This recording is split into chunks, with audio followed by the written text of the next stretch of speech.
Enquanto foca suas atenções no Juventude no final de semana, o Inter também detalha algumas questões fora das quatro linhas. Neste conteúdo eu quero falar em específico sobre dois jogadores, Ricardo Matias e Oscar Romero, que vivem situações completamente diferentes dentro do Internacional, que hoje à noite pega o seu controle remoto e observa a partida entre Bahia e Atlético Nacional, que vai ditar o rumo do Colorado na Copa Libertadores da América. Virou decisão? Vai virar Copa do Mundo? Ou vai ficar mais tranquilo? Vamos traçar todos os cenários aqui, depois da vinheta.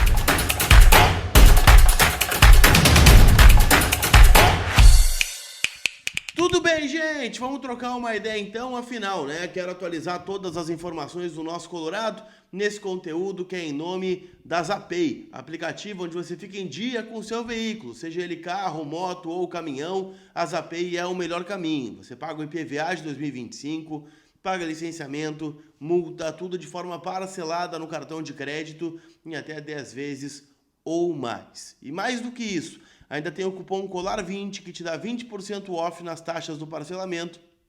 Então baixa agora o aplicativo da Zapay, vai lá, é de forma gratuita, né, aqui para fazer o download, só colocar a placa do teu carro, moto ou caminhão e ali mesmo você já tem a possibilidade de fazer o acerto com desconto, tá bom?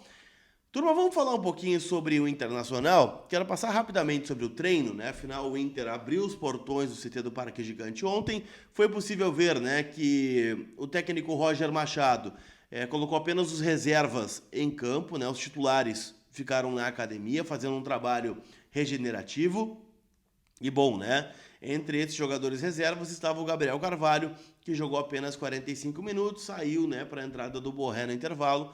E a gente ainda não sabe, né, qual é a tendência de escalação para encarar o Juventude. Acredito que vai ser muito na base da conversa, vai ser muito na base também da análise física dos jogadores, mas não imagino em grande revolução na equipe, tá? Até porque é um jogo em casa, né? O Inter precisa voltar a vencer dentro do Campeonato Brasileiro. O Inter tem apenas uma vitória no Brasileirão, que foi na rodada 2, quando ganhou do Cruzeiro no estádio Beira-Rio. De lá para cá, né, empatou com o Flamengo, empatou com Fortaleza, empatou o Grenal e também, né, perdeu para o Palmeiras dentro do estádio Beira-Rio.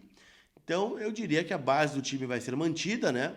O Vitor Gabriel está de volta, né? Quem vai ser o ponta pelo lado direito? Acho que essa é a principal dúvida entre Vitinho, Tabata, Gabriel Carvalho, o próprio Oscar Romero, dependendo, né? Fez uma grande atuação, mas no mais não imagino grandes mudanças no time, né? O Bruno Henrique saiu muito contestado, mas é um jogador da confiança do Roger Machado e de repente, né, vai ganhar mais uma chance aí entre os titulares. Sobre o time, né, do Juventude, o time do Inter, a gente vai falar na sequência, né? O jogo é só no sábado às 4 da tarde no estádio Beira-Rio, né? Um dos últimos jogos dessa sequência em casa, né? O Inter que começou essa sequência aí contra o Palmeiras, né? Depois jogou em Porto Alegre contra o Grêmio, né, no Grenal da Arena, teve esse jogo contra o Nacional e agora tem Juventude e Maracanã, né, o Maracanã pela Copa do Brasil, o Juventude pelo Campeonato Brasileiro. Falei sobre o Oscar Romero e é bom a gente se atentar a uma coisa, né, porque o contrato do Romero termina no final do ano. Ele assinou um contrato curto de produtividade, vamos dizer assim, né, porque era um jogador que estava livre no mercado, depois da saída do Botafogo no passado, onde ele teve bons e maus momentos, começou super bem, era titular do time carioca, e claro, né, depois da chegada de nomes como o Savarino, veio também, né, o Almada, né, o Romero acabou perdendo espaço, não renovou o contrato, ficou livre e veio acertar com o Inter somente no último dia da janela internacional.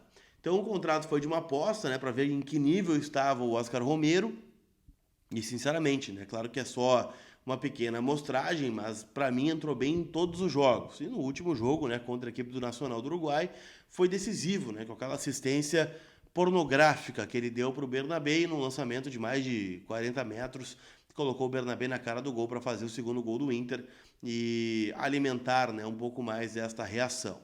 É óbvio, né, que o Inter vai começar a tratar das renovações a partir do próximo mês, visto, né, que a maioria dos jogadores que está terminando o contrato poderia assinar um pré-contrato com outra equipe a partir, né, do fim de junho. Então, para não deixar, né, uma renovação ficar emocionante, o Inter vai ter que dar uma olhada em nomes como Bruno Henrique, nome como Oscar Romero, né, tem outros jogadores, né, que terminam o contrato no fim de 2025, né, que a gente vai ter que sentar e analisar nome a nome, né, cada um, o que o Inter vai fazer para a manutenção desses jogadores ou se vai deixá-los ir, né, fora os que terminam na metade do ano, o Natan e o Agustin Rogel, que não devem permanecer aí para a próxima temporada.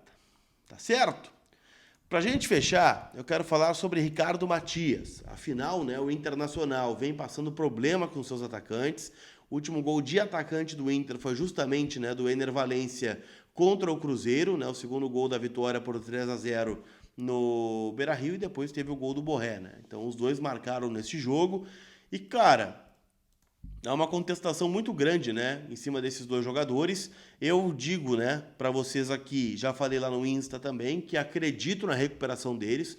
Acho que são bons jogadores. Claro que as críticas são muito justas, né? Afinal, o Inter precisa, em alguns momentos, que esses centroavantes apareçam, né, dentro do cenário de jogos importantes, como foi o jogo do Nacional, como foi o Grenal da Arena. Mas, de qualquer forma, né, o nome do Ricardo Matias sempre circula, perguntando, né, onde é que ele está. Afinal, ele não vem pegando lista, né, nem pegando banco de reservas. Jogou alguns jogos, né, do time sub-20, que está numa fase bem ruim, né, no Campeonato Brasileiro. Ontem perdeu de novo para o Atlético Paranaense, jogando fora de casa. O Iago Noal foi titular desta equipe, né, então é outro jogador que também vem perdendo bastante espaço com o Roger Machado, e o Matias não jogou. E ontem eu conversei com uma fonte perguntando justamente sobre isso, tá? E o Matias, o que acontece? O que ele me disse é que o Matias dificilmente vai jogar nesse momento enquanto não mudar algumas atitudes, dentro e fora de campo, tá? Isso foi o que ele me disse. Sobre postura, comportamento, né? Isso que eu estou dizendo. Não estou dizendo que ele tem problemas extra-campo, que está embalada, né? Que está voando. Estou dizendo que o problema é de postura, vamos dizer assim, tá? E o Roger leva muito em consideração o dia a dia dos jogadores. Então, por isso, ele está perdendo espaço para outros nomes, né? Teve listas que o Luca foi relacionado e ele não. Então, ou ele abre o olho, ou, né, o Inter vai perder aí um bom jogador e ele também vai perder uma boa oportunidade, visto que os jogadores que o Inter tem na frente não estão correspondendo no momento. Tá certo? Para fechar, quero falar da KTO e também do jogo de hoje à noite, né? Afinal, temos Bahia e Atlético Nacional, jogo às 9 da noite, na Arena Fonte Nova, em Salvador. E, cara, é um jogo que muda muito a vida do Inter, né? Visto que o Inter ainda é o líder do grupo F da Libertadores com 5 pontos, o Bahia tem 4, o Atlético Nacional tem 3 e o Nacional de Montevidéu tem 1. O melhor resultado é o empate, né? Porque o Bahia iria aos mesmos 5 do Inter, mas não passaria nos critérios de desempate. O Atlético Nacional estaciona em 4 e o Inter ainda permanece em primeiro lugar, né? Então acho que esse é o principal ponto.